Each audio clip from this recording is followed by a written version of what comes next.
Hey everybody, welcome back to my channel. எல்லாரும் எப்படி இருக்கீங்க? இன்னைக்கு வந்து நம்ம எங்கே வந்திருக்கோம்னு பார்த்தீங்கன்னா விவேகானந்தர் இல்லத்துக்கு தான் வந்திருக்கோம். அண்ட் இதை பற்றி நிறைய தெரிஞ்சுக்கணும்னு நான் ஆசைப்பட்டேன். ஸோ உங்களுக்கும் காட்டுறேன், வாங்க வீடியோக்குள்ளே போகலாம்.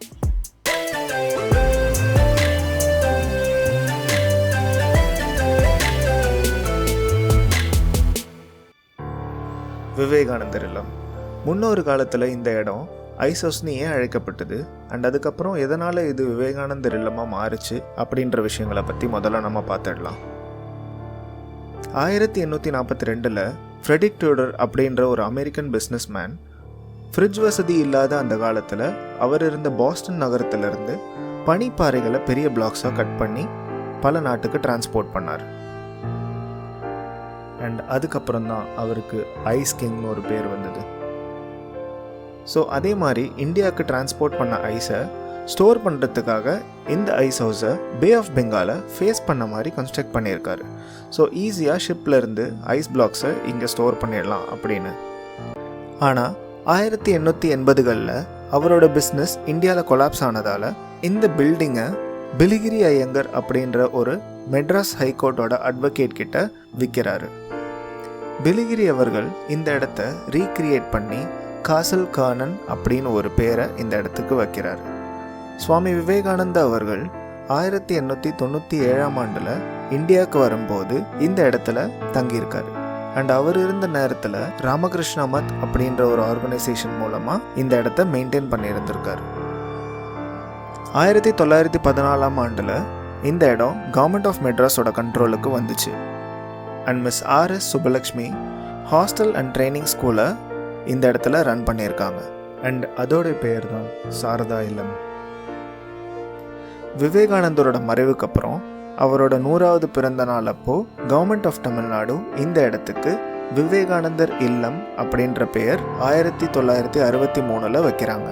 அண்ட் கடைசியாக 1997ஆம் ஆண்டிலிருந்து கவர்மெண்ட் ஆஃப் தமிழ்நாடு இந்த பில்டிங்கை ராமகிருஷ்ண மத் அப்படின்ற அதே ஆர்கனைசேஷனுக்கு எக்ஸிபிஷன் பர்பஸ்க்காக லீஸ்க்கு விட்டுருக்காங்க. அண்ட் இப்போ வரைக்கும் இது ஒரு மியூசியமாக தான் மெயின்டைன் பண்ணிட்டு இருக்காங்க.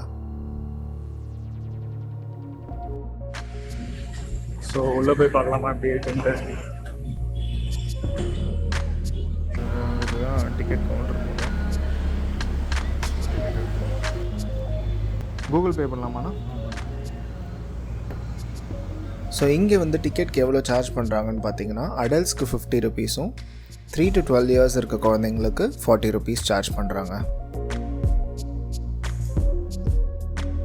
உள்ளே என்ட்ரானோடனே அங்கே ஒரு டெம்பிள் இருந்தது. அதில் விவேகானந்தர், ராமகிருஷ்ணா மற்றும் ராமகிருஷ்ணா அவர்களுடைய ஒய்ஃப் சாரதா தேவியோட ஃபோட்டோவும் இருந்தது.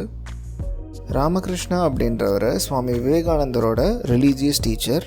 அண்ட் அதனால தான் சுவாமி விவேகானந்தா அவர்கள் ராமகிருஷ்ண மத் அப்படின்ற ஒரு ஆர்கனைசேஷனை தொடங்கி வச்சுருக்காரு. நீங்கள் ஆல்ரெடி வீடியோவில் பார்த்த மாதிரி விவேகானந்தா அவர்கள் இந்த இடத்துக்கு வந்திருந்தப்போ எடுத்த ஃபோட்டோஸ்லாம் ஃப்ரேம் பண்ணியிருக்காங்க. அண்ட் அது மாதிரி நிறைய ஃபோட்டோஸ் இங்கே வந்து இருக்குது. இந்த இடத்துல ஏகப்பட்ட சீனரிஸ் அண்ட் ட்ராயிங்ஸ் வந்து இங்கே வச்சுருக்காங்க. அண்ட் எல்லாமே ஒரு சின்ன சின்ன ஸ்டோரிஸ் சொல்கிற மாதிரி இருக்கும். லைக் ராமாயணம், மகாபாரதம், அந்த மாதிரி நிறையா ஸ்டோரிஸ் இங்கே இருக்குது. ஸோ இது எல்லாமே ராமகிருஷ்ண மத் அப்படின்ற ஆர்கனைசேஷன் தான் எடுத்து பண்ணியிருக்காங்க. ஸோ இந்த மாதிரி விஷயங்களெல்லாம் நீங்கள் குழந்தைங்கள கூட்டிகிட்டு வந்து காட்டலாம். அண்ட் ரொம்ப இன்ஃபர்மேட்டிவாக இருக்கும் அவங்களுக்குமே.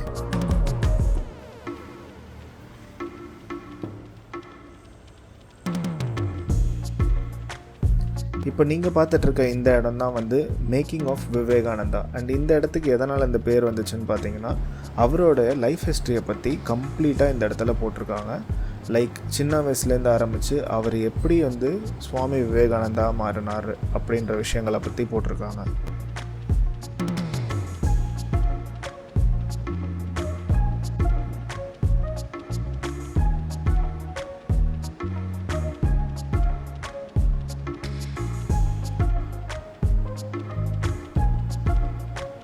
ஸோ இது எல்லாமே பிக்சர்ஸ் அண்ட் ஸ்டாச்சூஸாலேயே ரெப்ரசன்ட் பண்ணியிருக்காங்க. பார்க்க ரொம்ப பியூட்டிஃபுல்லாக இருந்தது.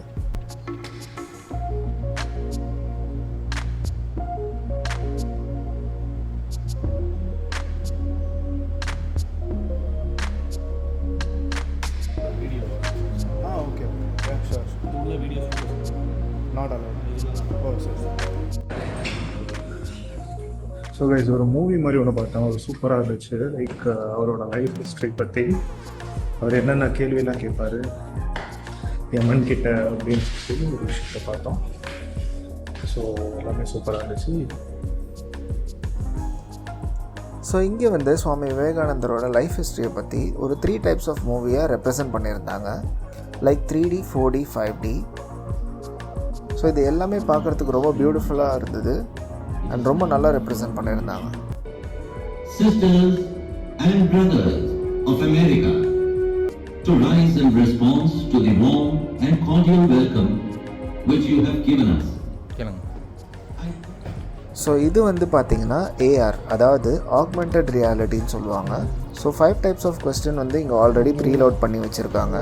அதிலேருந்து ஏதாவது ஒரு கொஸ்டினை நம்ம வந்து விவேகானந்தர் அவர்கிட்ட டேரெக்டாக கேட்டு அதுக்கு அவர் ரெஸ்பாண்ட் பண்ணுற மாதிரி ஒரு ஆக்மெண்டட் ரியாலிட்டியை க்ரியேட் பண்ணியிருக்காங்க. Swamiji, is not enjoyment the goal of life? Which is the goal of man? Enjoyment or knowledge? Certainly not enjoyment. Man is not born to have pleasure or to suffer pain.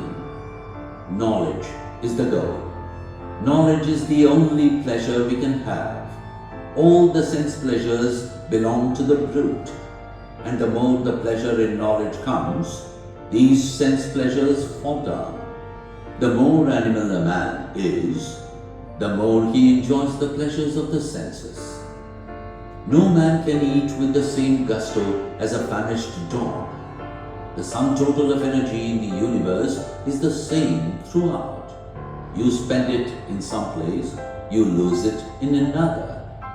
The brute has got it, but he spent it on his senses, and each of his senses is 100 times stronger than that of man. And ஃபைனலாக அவர்கிட்ட ஒரு ஃபோட்டோவும் எடுத்துக்கிட்டேன்.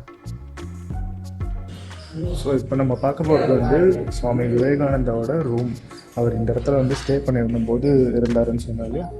So அது வந்து இந்த இடத்துல தான் இருக்குது. ஸோ இங்கே தான் வந்து விவேகானந்தர் அவர்கள் தங்கியிருந்தார். அவருடைய ரூம் தான் இது. ஸோ அவரோட ஞாபகார்த்தமாக சில விஷயங்கள் இங்கே வச்சுருக்காங்க.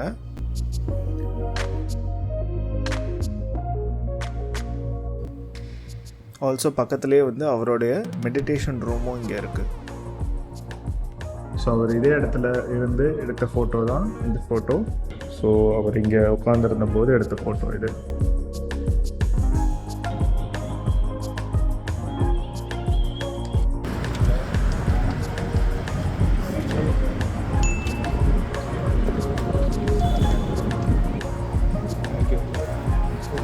Thank you so much. So museum முடிச்சுட்டு வெளியே வந்தீங்கன்னா அங்கேயே ஒரு புக் ஸ்டால் ஒன்று இருக்குது. அங்கே நிறைய விவேகானந்தரோட புக்ஸ்லாம் வந்து சேல் பண்ணுறாங்க. அண்ட் எனக்கு வந்து ஒரு ஞாபகார்த்தமாக இருக்கட்டும் அப்படின்னு சொல்லிட்டு நான் ஒரு சின்ன புக் ஒன்று வாங்கினேன். ஸோ எப்படிங்க இருந்தது வீடியோ? லைக் நிறைய விஷயங்கள் நீங்கள் தெரிஞ்சுக்கலாம் இங்கே வந்தீங்கன்னா. நான் என்னால் வீடியோவில் சில விஷயங்கள்லாம் காட்ட முடியல. ஸோ என்னால் காட்ட முடிஞ்ச விஷயம் வரையும் நான் உங்களுக்கு கவர் பண்ணியிருக்கேன், உங்களுக்கு சொல்லவும் செஞ்சுருக்கேன். ஐ ஹோப் நீங்களும் பசங்களை இங்கே கூட்டிகிட்டு வருவீங்கன்னு நினைக்கிறேன். பிகாஸ் இங்கே நிறைய விஷயம் இருக்குது தெரிஞ்சுக்கிறதுக்கு. அண்ட் உங்களுக்கு பிடிச்சிருந்த விஷயங்களையும் நீங்கள் கமெண்ட்ஸில் சொல்லுங்கள். Please like, share and subscribe my channel. And thank you so much for your support. அடுத்த வீடியோவில் பார்க்கலாம்.